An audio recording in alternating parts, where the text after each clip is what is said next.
Hey everyone, so welcome back to a Garden Photo Friday. So it's been a while. In fact, it's been about two and a half weeks now.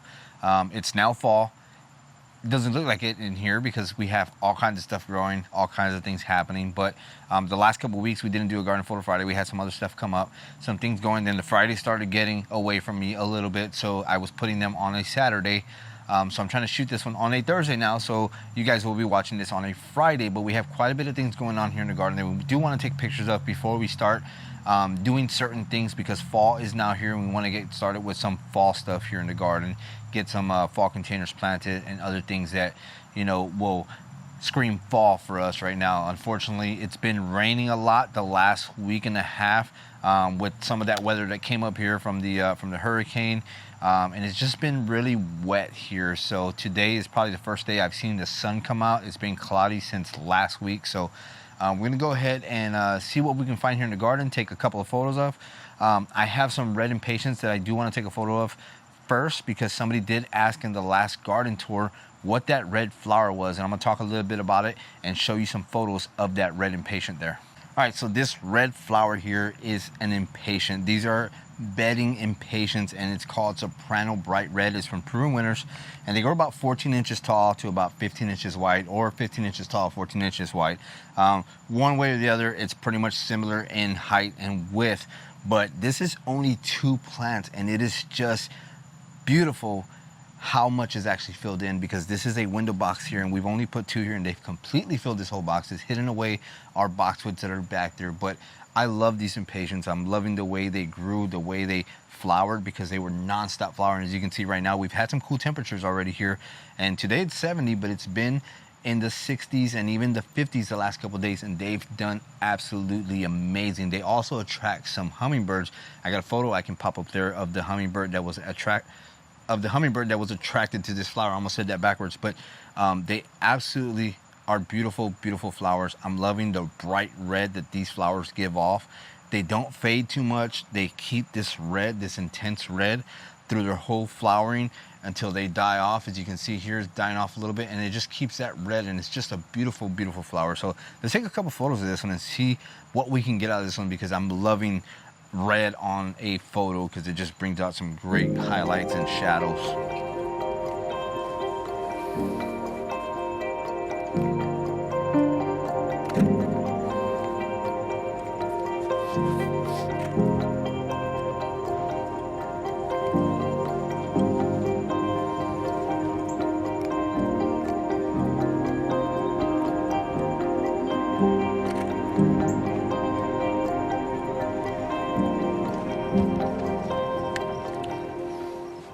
All right, so that beautiful red impatient looks absolutely stunning, that bright red.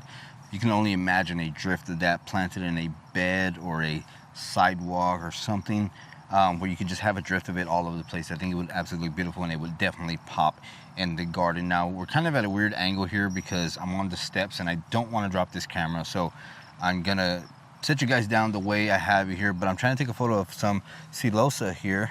I don't know if you can see that one there, but it's a beautiful bright red. We have some pink over there that I definitely want to take a photo of, because I've never gotten any close-up shots of celosa, and these guys just actually reseeded themselves from some of the containers we had for fall last year, and so they're popping up in different little spots. We have some by a little container down there, but they're just popping up all over the place, and I want to go ahead and take a photo of that celosa. I think it's going to be a great photo, so let's try to get this one here, and then it'll be out of frame, but I'll try to get the pink one over there, and then maybe the other red that's down there.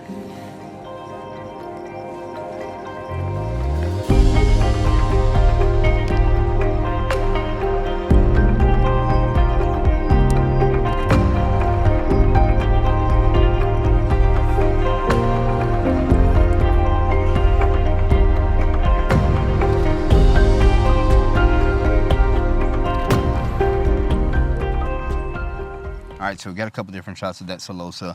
I went up there and got some of that, I don't know what I would call it, maybe like a fuchsia color, and then we have this orange one here.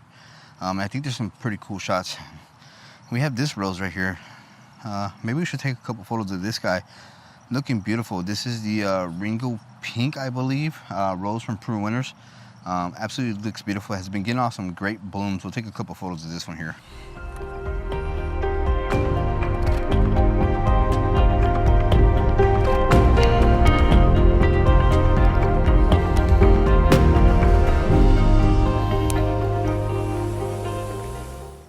All right, and that's that. So let's see if we can go find some fall colors in the garden. After all, I did say it's fall. So let's see what we can find that's showing some of those signs of fall happening here. All right, so one of the biggest signs of fall around here is the changing colors of flowers, the leaves. Hydrangeas especially start showing that brownish tone, that rusty color, along with that pink. And it's a beautiful combination of pink and orange with tan, rusted color. So we're gonna get some photos of this hydrangea right here.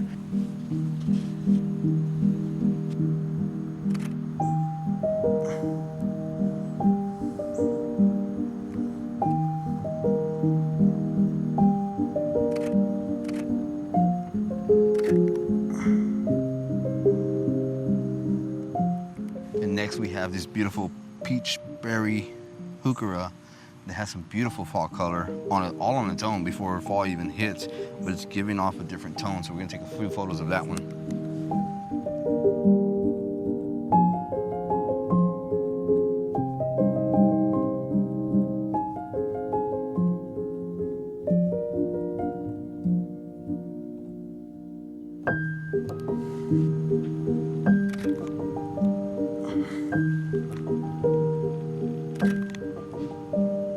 All right, so we're back here in the secret garden, but the foliage is very important when it comes to the garden, especially for us here, because we want to have some stuff all year round. And although we do have some evergreens that are going to last quite a bit here, one thing that I do love about foliage turning color is these oak leaf hydrangeas. And you get this beautiful, beautiful red, leathery color, orange, burgundies. You get a mixture of colors as they start to turn from green to that red oak leaf color. And I'm seeing some beautiful red undertones here, some different colors. So see what we can catch out of that, because I'm absolutely loving the way this foliage looks. And of course, it's going to turn completely red as the cooler temperatures come in here, and then they'll start to go away once winter comes in here. But it's going to give off a beautiful red show with this foliage once it starts to turn a little bit. See what we can get here, because I saw some undertones here that look absolutely gorgeous, bright red, burgundy. See what it looks like.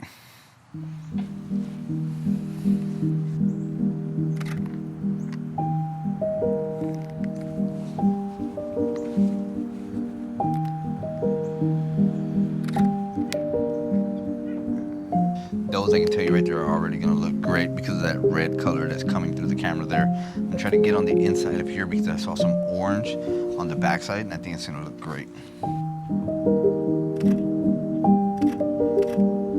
All right, for that one there, I had to turn off the flash because I wasn't getting the lighting I wanted, so I just did it with natural light, because the light hitting from over here in the front of that leaf is creating a beautiful, beautiful transparent red-orange look that just looks great. All right, so just a couple photos for you guys this week. Again, it is fall, so the days are getting a little bit shorter, so I'm not able to just mosey around the garden and take a lot of different photos. So hopefully you enjoyed the ones that I did put out there, because I did want to take some of the stuff that's happening here now that fall's here. This celosa, some of the changing leaves in the hydrangea, and then just some of the foliage we have in the garden. It's just beautiful to admire, especially now that fall's here, and again, the flowers are going to start to die down. Things are about to change in the garden. You still have a lot of other stuff happening here that we're able to admire. But that's going to do it for the video, guys. I hope you enjoyed it. I hope you enjoyed the Garden Photo Friday series. I'm going to try to continue this and keep up to date as much as I can, because I think during fall and winter we can get some pretty interesting photos as well. Looking at this succulent setup right here, and there's some water in there, so I'm going to close this out with some of these photos for you guys.